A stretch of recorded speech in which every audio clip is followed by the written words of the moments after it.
12th of October, you have a fight against Pavo Langer. How are you preparing, both mentally and physically, for this fight? Yeah, I've known about this fight for a long time, so it's pretty easy to get all the boxes ticked when you've this long. Like, I think it was mid-July I started cutting. No, it was actually before that. It was he fought in May sometime, and he beat Deceased, and then he was the number one contender. So I started calling him out, and I think I got this confirmed at the end of July. So I've had like all of August, September. Like even I kind of knew that it was going to be happening before then a little bit. So I've had about 3 or 4 months to prepare for this, man, and it's been, watched a lot of footage of him early on, saw the patterns, Yeah, kind of picked out the things that I was going to drill for this. I've had enough time, and like with all of that, you just get into a place where you're very ready for everything. yeah. So you've competed in multiple different promotions like the Bellator and PFL. How does your preparation for this fight differ from your preparation from your last fights? My last fight, I had a broken hand going into it, so it's a bit different. Um, so I suppose it's been a little bit easier Yeah, just not having that situation. yeah, Previous to that was the tournament with the PFL. Look, like, to be honest, I've been doing this for quite a while, so the camps do kind of tend to become a little bit more similar. You know how to get the best out of yourself, and you know how to, yeah, like, in the past, I probably would have been training a lot harder at this point, whereas now I taper off a little bit earlier. The last 2 weeks tend to be mostly about making the weight. I still have some, like, little bits of intense conditioning to do, and, there's a couple of hard rounds ahead of me, but, like, the sparring is done, the really horrible stuff is done, yeah. just a little bit of conditioning, and like probably a little bit less intensity and just saving it for fight night a little bit more. That would be the thing that's changed over the years. I just don't go as hard these last 2 weeks. I Yeah. take it a little bit easier. Yeah. And so Pavel is known for his striking ability. What strategies are you focusing on to counter his skill set, and where do you feel that you have an advantage going into this fight? Like, look, he's considered a decent striker, but I see a lot of opportunities to exploit some holes there. I watched a lot of footage of the guy a couple of months ago, and I went back again a few weeks ago and just watched a lot more of him. There's things that I'm just well prepared, and I should be at this stage. I should be able to exploit pretty easily. There are definitely gaps there. Yeah, He's a big man. He's very strong. I don't want to underestimate him, but I think there's a speed disadvantage on his behalf there. If I'm sharp and I'm fast and I'm able to pick my shots well, I should be able to get him out of there pretty quickly. it's pretty good. So with all your fights, you have a 47% finish rate. You have finishes by Uh, knockouts, by submission, by decision. What is your main objective going into this fight? If how you want to finish him? Do you want to submit him, or do you want to knock him out, or what's the plan? Look, I don't get attached to anything, but I'd love to knock him out. Everybody loves a violent knockout, you Yeah, know? yeah, So if you want to start making an impression and getting people on board, yeah, you got to knock people out, and yeah, that's what I want to be going and doing. And like that's the majority of what I've been working on for the last 2 or 3 years has been those great. Like I've always been able to touch people up a little bit with my hands, but now it's about really getting that one shot power of like bang, you pick your moment, yeah. boom, and the guy is gone. So yeah, I would love for that to happen. I'm planning on making that happen. This is what I've been drilling for the last 3 or 4 months now of like creating those moments, creating the opportunity. Like, because look, everyone at this level, they know how to not get knocked out. They know how to fucking not allow that to be the thing that's open. But you can create those opportunities with good movement and good patterns. So that's what I've been working on the last few months. And just, yeah, I feel confident that I can create that opportunity. Okay, so you're currently on a winning streak. How has your recent success impacted your confidence going into this fight? Yeah, it definitely like you get a momentum from it, but there's also a fear of complacency. So like you're never hungrier than you are after a loss. And people think, oh, a guy's on a 2 fight losing streak, he's not doing well. If that's the right type of guy, that's a dangerous guy to fight. So I always like, look, he's won his last fight. I think as he won his last two now. No, he won his last one, and then he was on a streak before that. He lost the one before. Um, and I'm on what, a 6-fight win streak now. There's a certain fear of complacency because you nearly forget what it's like to lose, and the fear of loss is a good motivator. And I still like look for me. I put a good bit of pressure on myself coming into this fight because it's a #1 contender fight. If I fuck this up, they want Central European guys to be the guys. You know, I'm coming over as an Irish guy. I'm not necessarily the guy that they want to promote. Yeah. I understand that, and I understand why that's the case. Most of the shows are going to be over there. Their big names are going to be local guys, and they want their big names to be local guys. So I feel like if I come in and fuck this up at all, they're going to use any excuse to get rid of me. So I feel like I have to go out there and be emphatic. Yeah. Put it out there that it's undeniable. Will Fleury is the best guy in your division. Yeah. And I'm prepared to go and do that. Like, I think the biggest thing is, like, I know the level I'm at. Complacency is a fear here. And having won quite a few, like, you know, my last 6 fights, it's easy to become complacent. It's the memory of the times I've lost that keeps me afraid of what can happen. And look, he's not showing up to lose.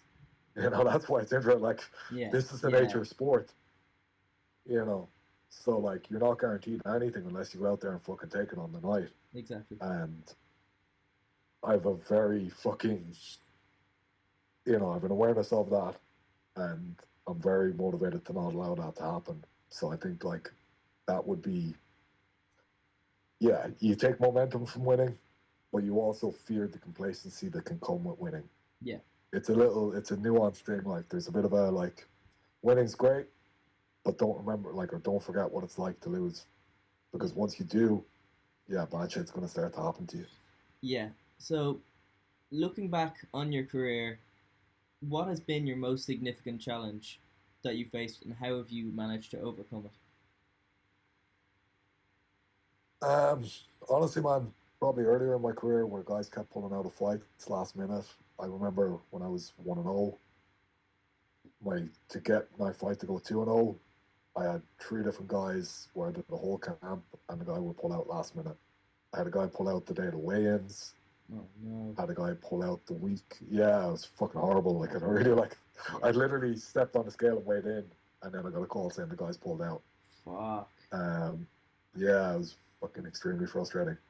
So like looking back, you know, we're in a much better situation than that right now. I get paid a lot better right now too, because at that point in your career, you know, like you're doing all of that just based on passion for a couple £100. Exactly. Yeah. And you're not really even breaking even. You're spending a hell of a lot more to do the sport than you are to get money from it. And you know, I was in my mid-20s at that stage, and it was kind of hard to justify the effort and say like, hey, look, I'm gonna make something legit of this thing eventually, because anything can happen. You could do it in your knee in the morning, and it could never have worked out. So it was very hard to justify the effort at that stage. Whereas now, look, okay, please God, nothing happens. But even if Palo did fall out of the fight, I'm a name for these guys. I'm up in the division. There's a rankings. It's exactly. You're guaranteed a little bit more of something eventually. Yeah. So even if shit things do happen, and like, look, in a way, you're not guaranteed anything really. But like, if shit things happen with somebody else, if somebody else fucks up, yeah, you're probably not in that bad a situation. Whereas back then, when somebody else fucked up, there was no thing for me. Yeah, there was so, no like, net to kind you of just catch get screwed. you. Yeah. Exactly, yeah, it's zero. And like nobody cares really either. So like it's just on you. Yeah. That was shit. That was probably the biggest, most like disheartening and most significant challenge I've had to fucking deal with. Yeah. So you've mentioned in the past that mental toughness is a key to success in mixed martial arts. Can you talk about a time when your mental strength was truly tested inside the cage? Or even a specific fight? Yeah, like look, I think it's all said and done before that. As in, you are who you are by the time you step into that cage. Like the emotion that brings you through the fight and the technique that you display during that fight, it's not going to come to you on fight night. So it's getting up every morning for the fucking 8-9 weeks before that fight and drilling in the things and like watching the guy and knowing that your patterns are going to be the right things. Yeah. Like, I think we talk a lot about mental toughness. Mental toughness is doing the work that needs to be done away from the fight. The discipline. And on the night, that takes care of itself. Exactly, yeah. Yeah. So on the night, that's already there. It's unquestionable at that stage. You've proved it to yourself over the last 10 weeks. And if you haven't, well, that's where it's going to show, man. So, Yeah. like, I don't feel like, and look, this is one thing that I try and drill into the younger fighters. You know, don't let yourself down through lack of effort Yeah. in the weeks leading up to this. Don't expect it to come on fight night. Certain characters can do that type of shit, but don't be that guy. Yeah. Because it's so easy to question yourself. When that cage door shuts, have you done fucking everything you should have done? Are you as prepared as you could have been? Because if you're not, now there's doubts. Yeah. Now there's mental, like, there's holes in your mentality now. So, like, be the guy you fucking said you were going to be. You know, don't be full of shit. Don't talk this shit and then not do it. Do the fucking thing you think you need to do to be the best guy you can be and believe in that fully. And it's very simple when you put it like that, but a lot of guys try to script around that mentally. So, like, mental toughness, it's doing what you fucking say you're going to do. It's being accountable to yourself. It's holding yourself to a fucking higher standard than you're going to hold other people to. Because you're that guy. You should be fucking, why am I going to win this fight? Why the fuck wouldn't I win this fight? I've done Exactly. everything possible to go out there and win, you know? So I don't think, like, yeah, look, one thing that I'm quite proud of, and it's a weird one, but, like, I was getting the shit kicked out of me when Horton Lenny for about, 12 minutes of our 15-minute flight. Never once did I want to quit in that flight. Never once did I want to, like, say, oh, fuck. Because, like, Yeah. watching it back, you're like, geez, Will, you're getting absolutely fucking mauled here. Still in my head, in that night, I was like, I'm going to, like, how can I win this? I know that there's an opportunity to win this. Yeah. And I'm very proud of the fact that even though I was getting absolutely fucking battered, nothing in me wanted to give in or Yeah. quit or fucking, You were still going that's forward like, the entire time. yeah, still wanted to be the guy, like, pressing the action. Probably Exactly. too much so, where I could have, like, taken a minute or two, regathered, and then gone at things a little bit more tactically. But in terms of heart, and look, this is the other side of it. Heart doesn't win fights. Technique wins fights. So the emotion that you feel and fucking that discipline and emotion and all that shit, that should be what guides your technique. But that isn't necessarily going balls to the wall all the time at a guy. If it's smarter and it leads to victory, to take a back step and say, okay, I'm going to play possum for a while, I'm going to regather, regroup, Yeah. or I'm going to just not engage as much, then that's the fucking route to victory, and that's what discipline is going to lead you to do.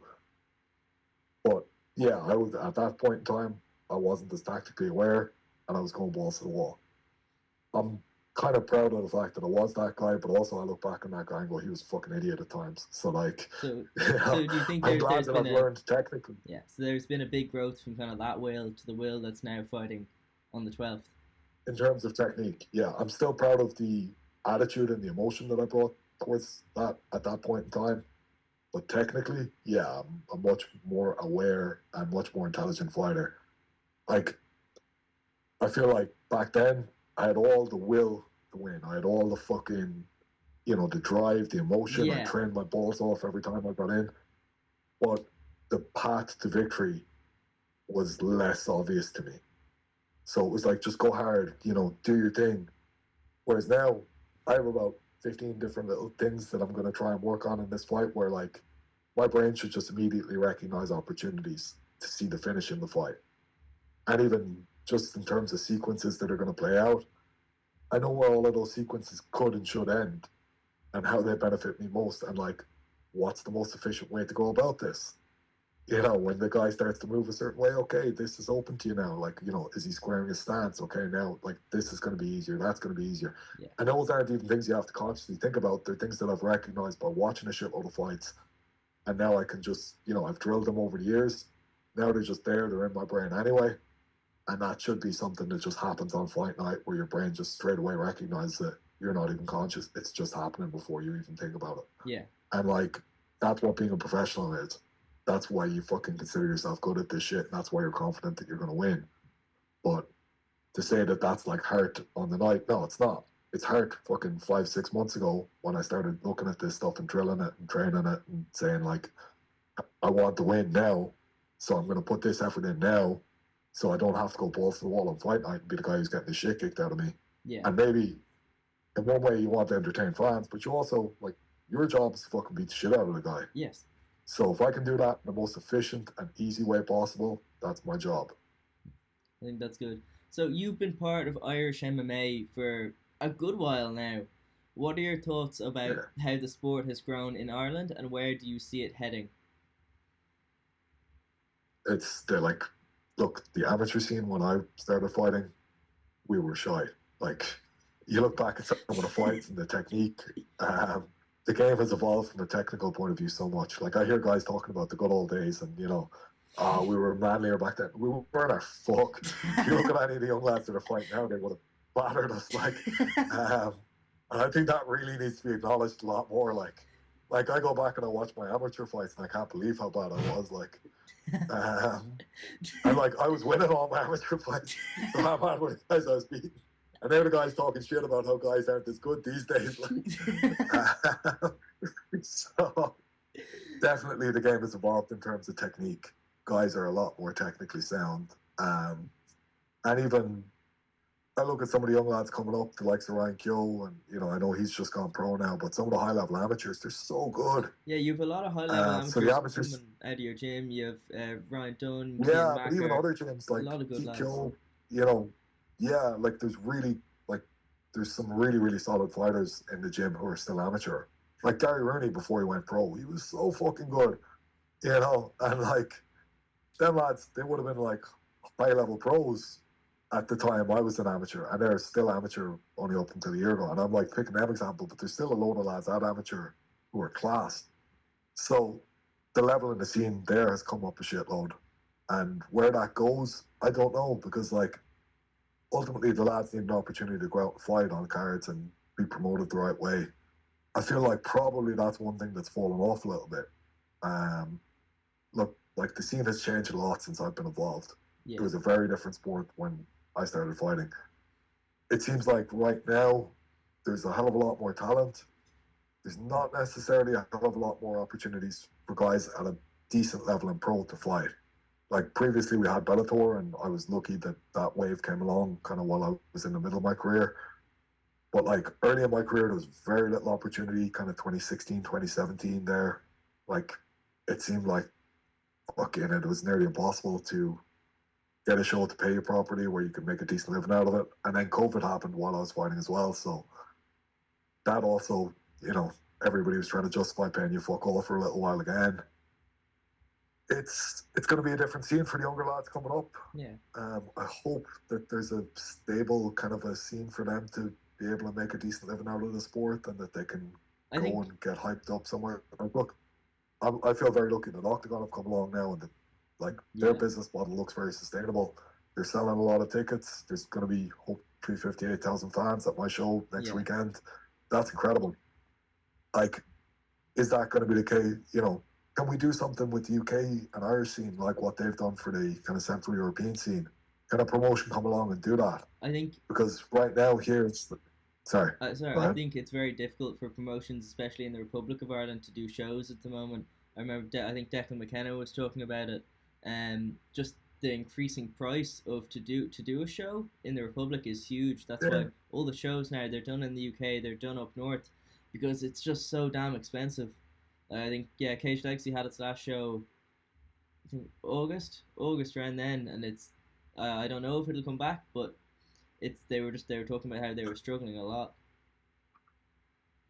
yeah, and it's sad to see because like there's such a good domestic talent level here. Yeah, We really do. Like, look, I'm going out to Central Europe and I'm proving the level in comparison. Like, I'm beating their best guys pretty easily, exactly. and like everyone even over there expects me to beat those guys.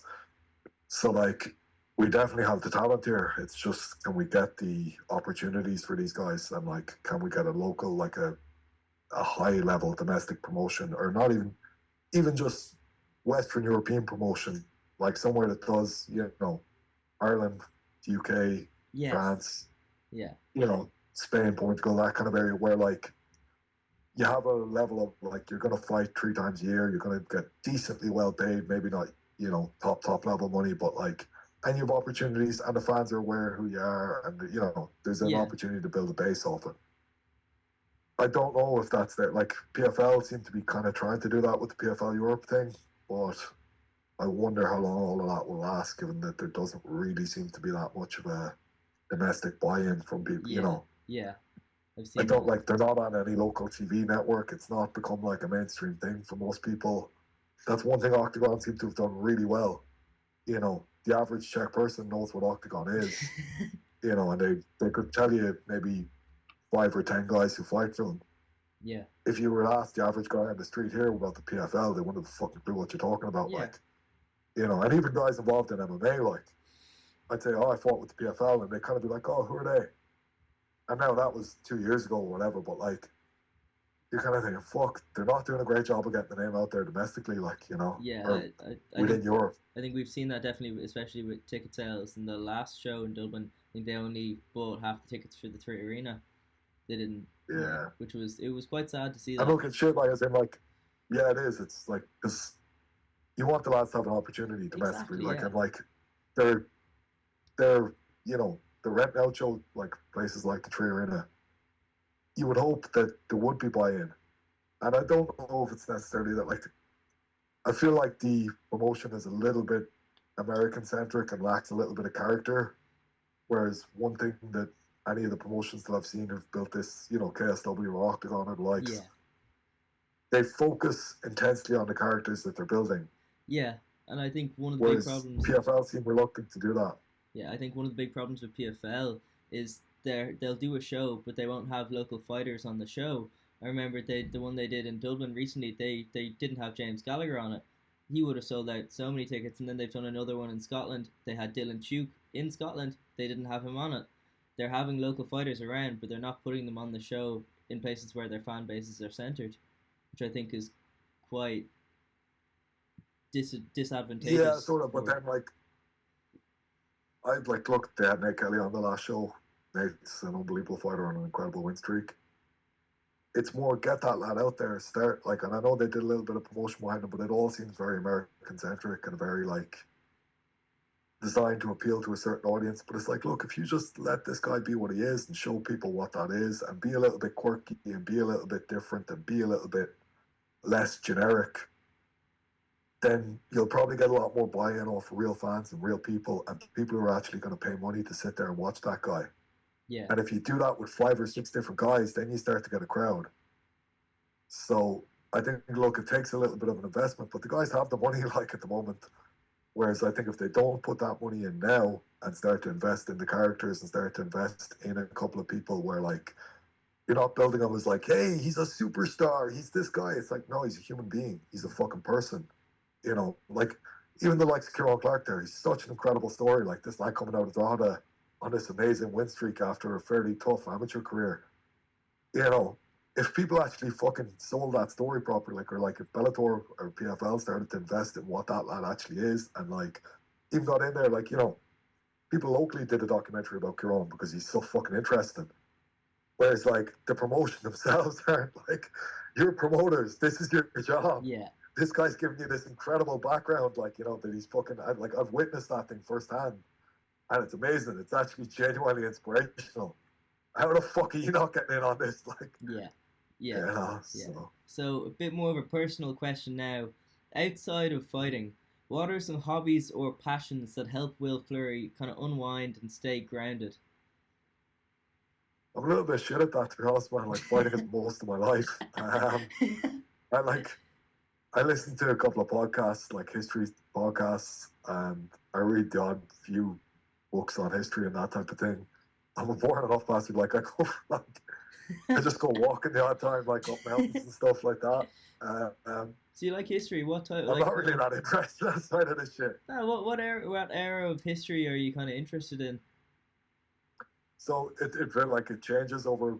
I'll get intensely involved in something for a couple of months, and then I'll lose interest in that, and then go on to Yeah. the next thing. What was the And most? what's Yeah. crap, Yeah. What was the the most most? recent thing would have been so I got really into Ottoman history there for a little while. So I was really interested in the Ottoman Empire, and it started off because I just started reading a lot about the Israel Gaza thing Yeah. and kind of the background on that. And then, I got most of that stuff started around the time of the First World War, and the whole Zionist thing started in the late 19th century. Yeah. But you go back pre that, And you look at what that area was, and it was ruled by the Ottomans. And then I kind of got involved, like, how did the Ottomans get control of this area? And then how did the Ottomans take over from the Byzantines? And very interesting shit. Like, and like, you can kind of see some of the ramifications of that even today. And like, I just feel like in general, the more you study history, the more you kind of have a basis of what's happening at the moment. And like, you see that the same shit does just repeat itself again and again. Now, technology is a little bit different. The way we frame things is a little bit different. But ultimately, it's the same shit. It's Yeah. people in power manipulating other people in power. And the same game is being played. I believe You know? there's a great quote: "Those who do not learn from the past are doomed to repeat it." Yeah. Yeah, Yeah. yeah, And like, the more you kind of just take a good overview of what's happening at the moment yeah. and compare it to what's happened 600-700 years ago, you're like, basically the same shit, really. Like, Exactly. Yeah. it's not that different, actually. We think we're in this totally new era, and we think we're in this totally, the world's never seen this before. And yes, technology has changed. Nuclear weapons changed the game, all that type of shit. But ultimately, it's the same power game playing itself out again and again and again. And even when you go back to, early, nearly fucking prehistoric civilizations, it's the same basic shit, Yeah. It actually doesn't change that much at all. You have societies vying for power, and you have people who get fucked over in that. You have people who don't get, the people who are doing the fucking, and there's the people who get fucked, Yeah. unfortunately. Yeah. So we'll wrap this up with a final question. After this fight, I know the belt is the end goal. You're fighting for the number one contender spot. So who are you looking to fight for that belt? I was actually asked this question on an Octagon interview last night, and it doesn't matter to me at all. Mm. Like, it's not about who, it's about the belt. Yeah. And they have to go and pick that guy because, like, just yesterday, Carlos Formola, he was supposed to fight for the belt in November 9th. Yeah. He's currently the champ. Well, he was supposed to have retired during the summer. He came back and he was supposed to fight Pirate, the last guy to beat him, on November 9th. That guy, Pirate, Samuel Kristofic is his name. He's pulled out. So I offered to step in short notice and take that after beating Langer. 12th of October.